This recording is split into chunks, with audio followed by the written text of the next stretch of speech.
The important thing is to never stop questioning. जी हाँ, ये वर्ड्स अल्बर्ट आइंस्टीन ने नए उभरते हुए साइंटिस्ट के लिए ये बात बोली थी कि आपको कभी भी क्वेश्चन पूछने में कोई भी हेजिटेशन नहीं करनी चाहिए, या फिर आपको कभी भी क्वेश्चन पूछना बंद नहीं करना चाहिए। जी हाँ, एक बार फिर आपका स्वागत है आपके अपने चैनल पर बैक टू क्लास में। हम आपके लिए आज लाए हैं एक ऐसी चीज जिसमें आपको पर मंथ स्कॉलरशिप के साथ साथ ईयरली स्कॉलरशिप भी मिलेगी, जो गवर्नमेंट ऑफ इंडिया के द्वारा प्रोवाइड करवाई जाती है। बिल्कुल सटीक हाई सुना आपने, स्कॉलरशिप, और एक ऐसी छोटी मोटी स्कॉलरशिप नहीं, बहुत बड़ी स्कॉलरशिप जिसकी हेल्प से आप अपने सपनों को पूरा कर सकते हैं। क्या आपका बच्चा बार बार क्वेश्चंस पूछता है, आपकी डेली लाइफ के क्वेश्चंस पूछता है, साइंस से रिलेटेड क्वेश्चंस पूछता है? तो ये वीडियो सबसे पहले मैं आपको बता दूं कि ये जो वीडियो है वो सिर्फ साइंस स्ट्रीम वालों के लिए है, बाकी आर्ट्स कॉमर्स वालों के लिए स्ट्रीम नहीं, ये वीडियो नहीं है।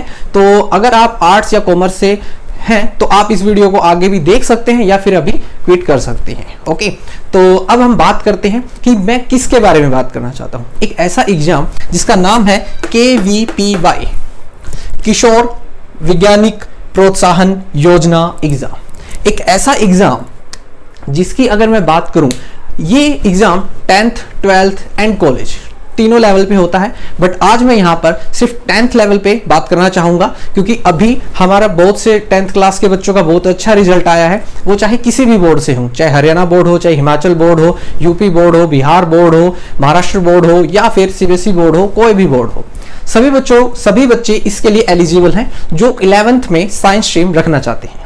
तो चलिए मैं आपको इसके बारे में कंप्लीट जो गाइडेंस है मैं बता देता हूं आपको। इसका पूरा प्रोसीजर क्या है, इसकी तैयारी कैसे की जाएगी, इसके फॉर्म्स वगैरह सब कुछ, आइए इसके ऊपर बात करते हैं। तो सबसे पहले KVPY, किशोर वैज्ञानिक प्रोत्साहन योजना एग्जाम। तो इसका जो कंप्लीट नाम है यही है, जिससे आप समझ भी गए होंगे। किशोर जो आप खुद हैं, वैज्ञानिक जो साइंटिस्ट होते हैं, जो रिसर्च करते हैं आगे की चीजों के ऊपर, नई नई चीजों को लेके जो क्या करते हैं, रिसर्च करते हैं।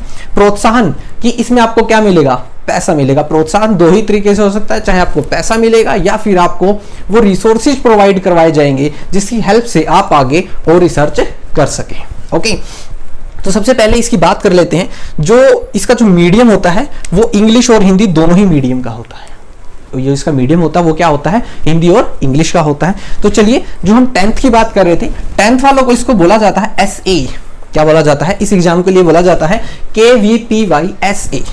ओके, अब आप इसमें ऐसे में देखिएगा, 10th जो बच्चे 10th कर चुके हैं या फिर जो 9th में हैं और अपनी इसकी प्रिपरेशन करना चाहते हैं, उनके लिए ये वीडियो बहुत ही ज्यादा यूजफुल होगी। 10th 11th एंड बाकी चीज के लिए जो साइंस में अपने आप को आगे लेके जाना चाहते हैं। ओके, इसके लिए आपको 10th में 11th में जो आपका साइंस मैथ होना मस्ट है। और एक चीज, जो आपका जो 10th का जो रिजल्ट रहा है उसमें साइंस और मैथ में 75%, साइंस और मैथ्स में 75% फॉर रिजर्व्ड कैटेगरी, और जो अनरिजर्व्ड कैटेगरी, जो आपकी जो अनरिजर्व्ड कैटेगरी है और जो रिजर्व कैटेगरी है SC BC एंड अदर्स, उनके लिए ये 65% है कि साइंस में 65 एंड मैथ्स में 65, एक रेशो होता है, वो होना जरूरी है। तो ये थी एलिजिबिलिटी कि इसके अकॉर्डिंग होना चाहिए। अब बात करते हैं, देखिएगा ये है 12th का SX, जिसको बोला जाता है SX।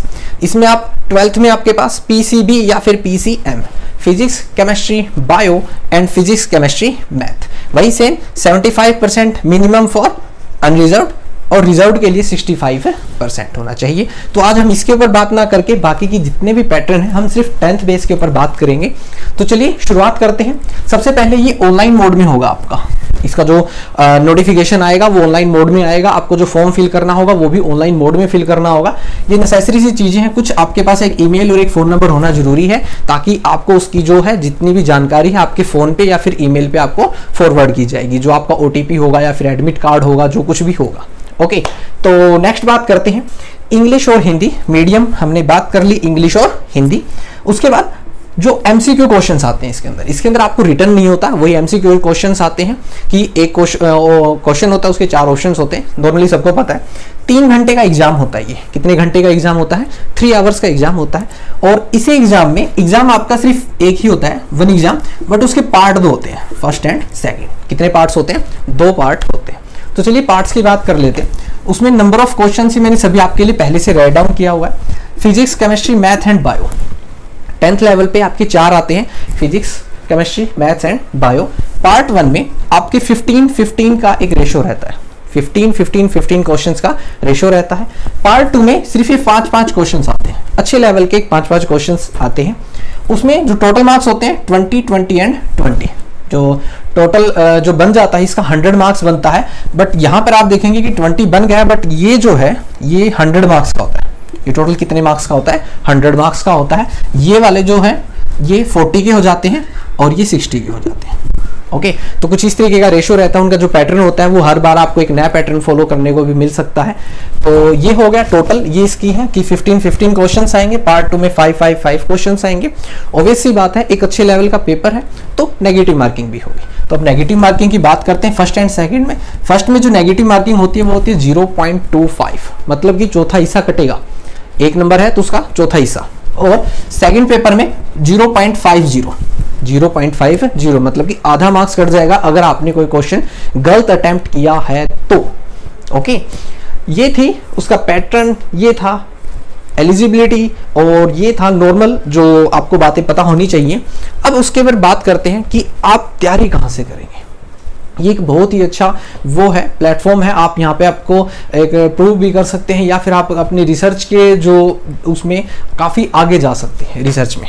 तो आप इसके लिए previous year, past years paper, sample papers को सोल्व करेंगे रेगुलर बेसिस पे। आप रेगुलर बेसिस पे आपको प्रिपरेशन करनी पड़ेगी। ये नहीं कर सकते कि आप 1 महीने पढ़ लिया फिर पेपर आने के बाद हम 1-2 महीने पढ़ लेंगे और हमारा पेपर क्रैक हो जाएगा, नहीं। तो रेगुलर बेसिस पे आपको पढ़ना पड़ेगा और मॉक टेस्ट डेली लगाने होंगे ताकि आपका स्कोर डेली इंक्रीज कर सके। मॉक टेस्ट आपको बहुत ज़्यादा हेल्प देते हैं किसी भी चीज़ को इंक्रीज करने में, आपके मार्क्स इंक्रीज करने में हो या फिर आपकी जो गलतियां हैं उनको सुधारने में आपके क्या कहते हैं मॉक टेस्ट बहुत ज़्यादा हेल्पफुल होते हैं। तो अब बात करते हैं, ये जो एग्जाम है ये इंडियन इंस्टीट्यूट ऑफ साइंस के द्वारा करवाया जाता है और इसकी जो सारी फंडिंग है, जितना भी पैसा आप लोगों को दिया जाएगा, बच्चों को दिया जाएगा, वो सारा का सारा गवर्नमेंट ऑफ इंडिया के द्वारा दिया जाता है। ओके, तो ये 2 चीजें हैं। अब इसमें कितना मिलता है सर, क्या मिलता है क्या नहीं मिलता है? तो इसमें जो आपको जो पर मंथ मिलता है वो आपको मिलते हैं 5,000 रुपये। अगर आप 10th के बाद 12th और 12th के बाद आगे की उसमें जाते हैं तो पर मंथ आपको मिलते हैं 5,000 रुपये और 20,000 रुपये आपको ईयरली मिलते हैं। एक 1 टाइम ग्रांट होती है। आपको कोई बुक खरीदनी है या फिर आपको कुछ और अदर चीज़ें खरीदनी है, अपनी रिसर्च से रिलेटेड कोई आर्टिकल्स खरीदने हैं, तो इस तरीके में ये दोनों ही आपके क्या है काफ़ी हेल्पफुल होती हैं। जब आप आगे साइंस की स्ट्रीम्स में आगे और साइंस स्ट्रीम के साथ पढ़ते जाते हैं तो ये दोनों ही चीज़ें बढ़ा दी जाती हैं। आफ्टर 2 ईयर या फिर 3 ईयर के बाद ये दोनों ही चीज़ें क्या है बढ़ा दी जाती हैं। इसके भी कुछ क्राइटेरिया हैं कि आपके जो मार्क्स हैं वो 60% से अबव रहने चाहिए पर ईयर में, और कुछ बाकी हैं आपको कुछ कैंप्स भी या फिर आपको कुछ रिसर्च पेपर्स भी या फिर कुछ ऐसा होता है जो आपको सबमिट करवाते रहना पड़ता है। तो ये था एक एग्जाम जो काफ़ी इंपॉर्टेंट है आप लोगों के लिए, KVPY। इसका अभी एग्जाम का नोटिफिकेशन आने वाला है तो आप अपनी प्रिपरेशन शुरू कर दीजिए ताकि आप अपने रिसर्च के क्षेत्र में आप बहुत आगे जा सके, आपका जो सपना है वो पूरा हो सके। ओके, तो आई होप आपको इस वीडियो की हेल्प से ये समझ में आ गया होगा कि ये पेपर आपके लिए कितना इंपॉर्टेंट है। तो तैयारी में जुट जाइए। All the best. Thanks for watching.